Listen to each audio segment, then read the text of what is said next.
আসসালামু আলাইকুম। আশা করি সবাই ভালো আছেন। বর্তমানে আমাদের দেশে একটি ক্রাইসিস মোমেন্ট চলছে। কোটা আন্দোলন, সরকার পতনের ডাক, আইনশৃঙ্খলা বাহিনীর ধরপাকড়, কারফিউ জারি, দেশে সেনা মোতায়েন। কি অবস্থায় আমরা সাধারণ মানুষরা দিন পার করছি। ভয় লাগে মাঝে মধ্যে আমরা ঘর থেকে বের হব, নাকি একটা গুলি লাগবে, নাকি আমাকে ধরে নিয়ে যাবে, আমি জানি না। তো সামনের দিন কেমন হবে আমরা কেউই বলতে পারছি না। তবে আমরা একটা অনুমান করতে পারি। সেটা কীরকম? আমার অনুমান হচ্ছে ৩টা। প্রথম অনুমান হচ্ছে পরিবেশ পরিস্থিতি নরমাল হয়ে যাওয়া। অর্থাৎ আমরা সেই আগের মতো অফিস করতে পারবো, ইউনিভার্সিটি যেতে পারবো, সব কার্যক্রম নরমাল হয়ে যাওয়া। সেকেন্ড হতে পারে এই যে কারফিউ বা ১৪৪ দ্বারা জারি, এইটা আরও বেশি সময় কন্টিনিউ হওয়া। হয়তো আমাদের ইন্টারনেট বন্ধ হয়ে যেতে পারে, রেমিটেন্স আসবে না, ঘর থেকে আমরা বের হতে পারবো না। অর্থাৎ ক্রাইসিস মুভমেন্ট চলমান থাকা। আর যে ঘটনা ঘটতে পারে সেটা হচ্ছে সরকার পতন। তো যাই হোক, আমরা সাধারণ মানুষ হিসেবে যদি পরিবেশ পরিস্থিতি নরমাল হয় তাহলে তো কোনো ভাববার বিষয় নাই।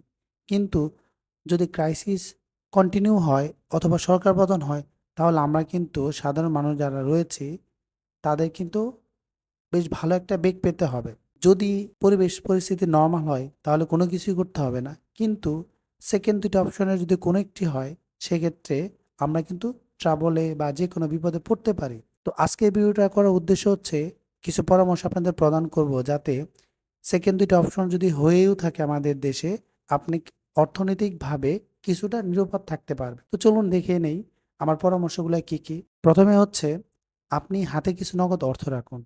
অর্থাৎ আপনার রেগুলার লাইফ মেইনটেইন করার জন্য ২ থেকে ৩ মাসের খরচটা আপনি হাতে রাখবেন বা ঘরে রাখবেন। যেমন আপনার খাবার-দাবার কিনতে হতে পারে, বাসা ভাড়া, ঔষধ, এই জিনিসগুলো আপনার লাগবেই লাগবে। নেসেসিটি যে আমাদের প্রয়োজনীয়তা রয়েছে। আপনার সেকেন্ড পরামর্শটা হচ্ছে অতিরিক্ত অর্থ যেটা আপনাদের কাছে রয়েছে, অনেকের জমানো টাকা, অনেকের পরিশ্রমের টাকা যেটা জমিয়ে রেখেছেন, সেই টাকাটা ভালো একটা ব্যাংকে রাখুন।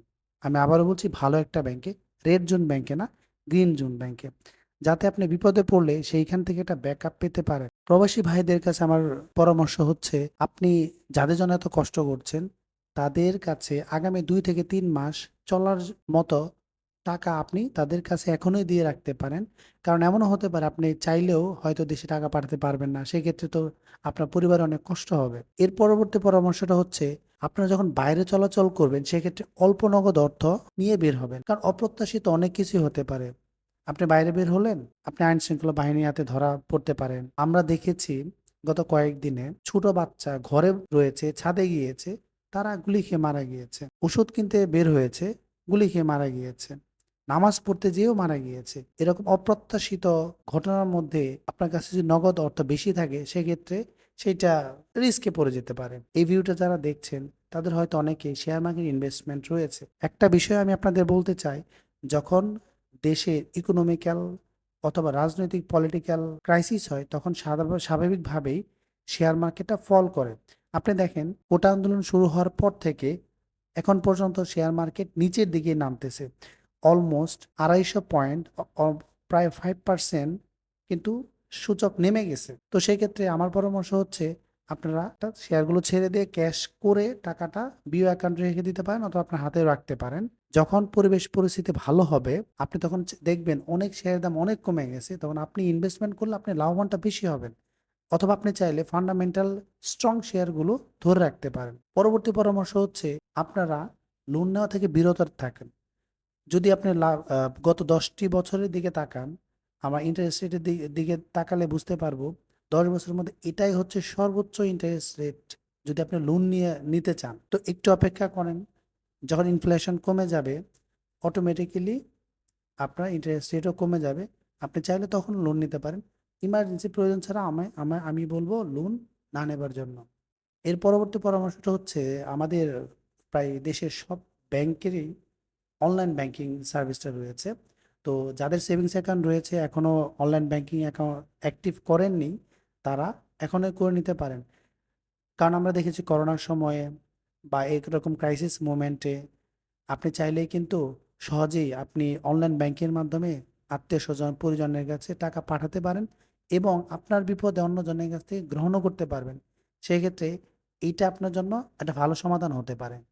লাস্ট পরামর্শ হচ্ছে, আপনারা নতুন কোনো ইনভেস্টমেন্টে যাবেন না।